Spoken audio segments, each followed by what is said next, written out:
नमस्कार मित्रों, स्वागत है आप सभी का हमारे इस चैनल में। आज की इस वीडियो में हम सभी लोग यूपी टेट और सी टेट की तैयारी के लिए बाल मनोविज्ञान के महत्वपूर्ण प्रश्नों को हल करेंगे, जो कि आपकी परीक्षा की दृष्टि से वेरी इंपॉर्टेंट है। तो चलिए इन प्रश्नों को हल करते हैं। और अगर आपको ये वीडियो अच्छा लगेगा तो चैनल को लाइक और सब्सक्राइब जरूर कीजिएगा और अपने दोस्तों के बीच शेयर जरूर कीजिएगा। तो इन प्रश्नों को हल करते हैं। पहला प्रश्न देखते हैं। पहला प्रश्न है, निम्न में से किसके अनुसार 20वीं शताब्दी को बालक की शताब्दी कहा जाता है? तो आपको बताना है कि कौन से मनोवैज्ञानिक थे जिन्होंने 20वीं शताब्दी को बालक की शताब्दी कहा है। तो इसका सही जवाब होगा ऑप्शन सा, क्रो व क्रो ने। तो क्रो व क्रो के अनुसार 20वीं शताब्दी को बालक की शताब्दी कहा गया है। चलिए क्वेश्चन नंबर 2 देखते हैं। क्वेश्चन नंबर 2 में पूछा गया है, निम्न में से किसने शैशवावस्था को सीखने का आदर्श काल माना है? तो किसने शैशवावस्था को सीखने का आदर्श काल माना है? तो इसका सही जवाब जो होगा ऑप्शन बा, वैलेंटाइन ने। वैलेंटाइन ने शैशवावस्था को सीखने का आदर्श काल माना है। क्वेश्चन नंबर 3 देखते हैं।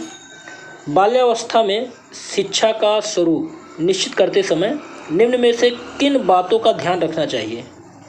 तो 4 विकल्प दिया गया है। किन बातों का ध्यान रखना चाहिए जब बाल्यावस्था में शिक्षा का स्वरूप निश्चित किया जाए? तो इसका जो सही विकल्प होगा वो होगा ऑप्शन द, उपयुक्त सभी। बालक की भाषा के ज्ञान पर बल दिया जाना चाहिए। दूसरा, उसकी पुस्तकों को विषय सामग्री में रोचकता और विभिन्नता होनी चाहिए। और विद्यालय में विभिन्न प्रकार के रचनात्मक कार्यों की व्यवस्था की जानी चाहिए। ये सारी बातें बाल्यावस्था में शिक्षा के स्वरूप निश्चित करते समय इन बातों का ध्यान रखना चाहिए। चलिए क्वेश्चन नंबर 4 देखते हैं। क्वेश्चन नंबर 4 में पूछा जा रहा है कि निम्न में से किसके अनुसार किशोरावस्था बड़े संघर्ष, तनाव, तूफान तथा विरोध की अवस्था है? तो किसने ये सिद्धांत दिया है कि किशोरावस्था बड़े संघर्ष, तनाव, तूफान और विरोध की अवस्था है? तो इसका जो सही जवाब होगा वो होगा ऑप्शन आ, स्टेनले हॉल। स्टेनले हॉल ने कहा है कि किशोरावस्था जो होता है वो बड़े संघर्ष, तनाव, तूफान और विरोध की अवस्था होती है। चलिए अगला प्रश्न देखते हैं। प्रश्न नंबर 5, शैशवावस्था में बालक का भार बालिका से क्या होता है? कम होता है कि अधिक होता है कि समान होता है कि इनमें से कोई नहीं? तो इसका जो सही जवाब होगा ऑप्शन बी, बा, अधिक होता है। तो शैशवावस्था में बालक का भार बालिका से अधिक होता है। क्वेश्चन नंबर 6 देखते हैं। नवजात शिशु की हड्डियों की संख्या कितनी होती है? तो जब नवजात शिशु होता है तो उसकी हड्डियों की संख्या होती है लगभग 270।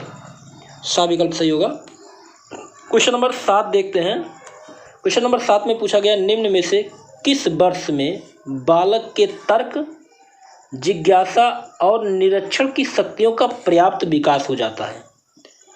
तो कौन सा वो वर्ष है कि जब बालक तर्क करने लगता है, उसके अंदर जिज्ञासा उत्पन्न हो जाती है और निरीक्षण करने की शक्तियाँ पर्याप्त रूप से विकास कर लेती हैं? तो वो अवस्था जो कहलाती है वो 11वें वर्ष में होती है। ऑप्शन द सही है। चलिए क्वेश्चन नंबर 8 देखते हैं। क्वेश्चन वेरी इंपॉर्टेंट है, आप इन क्वेश्चन को बहुत ध्यान से देखते रहिएगा। निम्न में से किसके अनुसार सामाजिक अभिवृद्धि और विकास का अर्थ है अपनी और दूसरों की उन्नत योग्यता की वृद्धि में? तो किसके अनुसार कहा गया है कि सामाजिक अभिवृद्धि और विकास का अर्थ है अपनी और दूसरों की उन्नत की योग्यता की वृद्धि में? तो इसको बताया है सोरेनसन ने। क्वेश्चन नंबर 9 देखते हैं। क्वेश्चन नंबर 9 में पूछा गया है,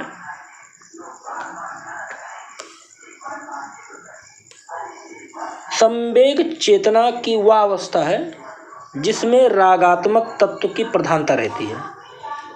परिभाषा किसकी है? तो ये परिभाषा किसकी है? जिन्होंने बताया कि संवेग चेतना की वह अवस्था है जिसमें रागात्मक तत्व की प्रधानता होती है। तो इसका सही विकल्प जो होगा ऑप्शन आ होगा, रास के अनुसार बताया गया है कि संवेग चेतना की वह अवस्था है जिसमें रागात्मक तत्वों की प्रधानता रहती है। चलिए क्वेश्चन नंबर 10 देखते हैं। क्वेश्चन नंबर 10 में पूछा गया है, निम्न में से नैतिक विकास को प्रभावित करने वाले तत्व कौन से हैं? जो नैतिक विकास को प्रभावित करते हैं वो तत्व कौन से हैं? तो नैतिक विकास को प्रभावित करने वाला तत्व साहित्य भी हो सकता है, इतिहास भी हो सकता है और दूरदर्शन भी हो सकता है। उपयुक्त सभी इसका विकल्प सही है।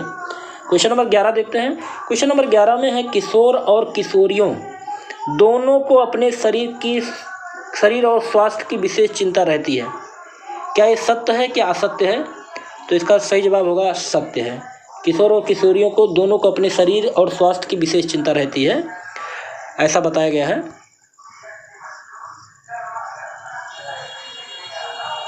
चलिए अगला क्वेश्चन देखते हैं। अगला क्वेश्चन है क्वेश्चन नंबर 12।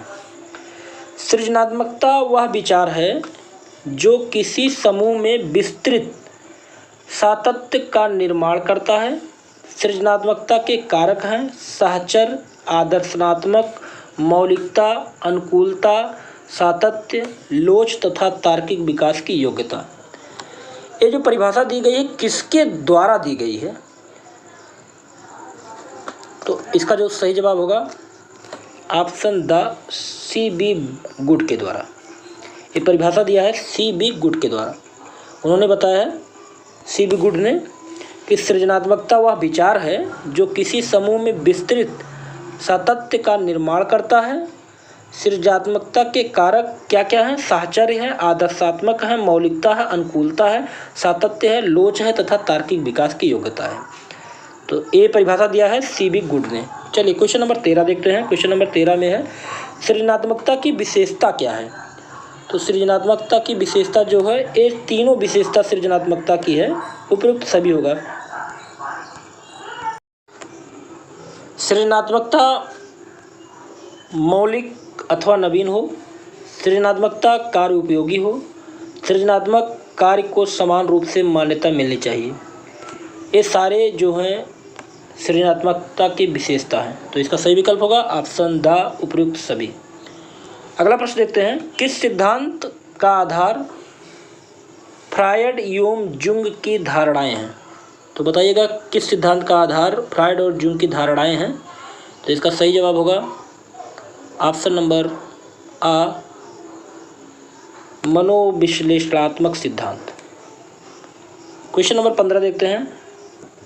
सृजनात्मकता के परीक्षण किसका मापन करते हैं? तो सृजनात्मकता के परीक्षण किसका मापन करते हैं? तो इसका सही जवाब होगा ऑप्शन द निरंतरता का, लोचनीयता का और मौलिकता का। ये सारे परीक्षण सृजनात्मकता परीक्षण का मापन करते हैं। अगला देखते हैं। सृजनात्मकता को किस रूप में परिभाषित नहीं किया जा सकता है? तो इसका सही जवाब जो होगा ऑप्शन सा बुद्धि। सृजनात्मकता को किस रूप में परिभाषित नहीं किया जा सकता है? सृजनात्मकता बुद्धि है, इसलिए इसको परिभाषित नहीं किया जा सकता है।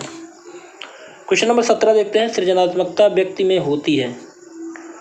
तो सृजनात्मक व्यक्ति में तत्कालिक स्थिति से परे जाने की योग्यता, ऑप्शन आ सही है। क्वेश्चन नंबर 18 देखते हैं। सृजनात्मकता के विकास में सहायक नहीं है। तो सृजनात्मकता के विकास में क्या सहायक नहीं है? तो इसका सही जवाब होगा ऑप्शन ब भाषण।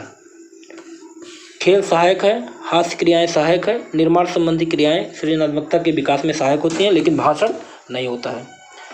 क्वेश्चन नंबर 19 देखते हैं। सृजनात्मक बालक की विशेषता है कि वह, तो सृजनात्मक बालक की क्या विशेषता होती है? तो इसका सही जवाब जो होगा ऑप्शन द यह सभी होता है। संवेदनशील होता है सृजनात्मक बालक, परिहास प्रिय होता है और जिज्ञासु होता है।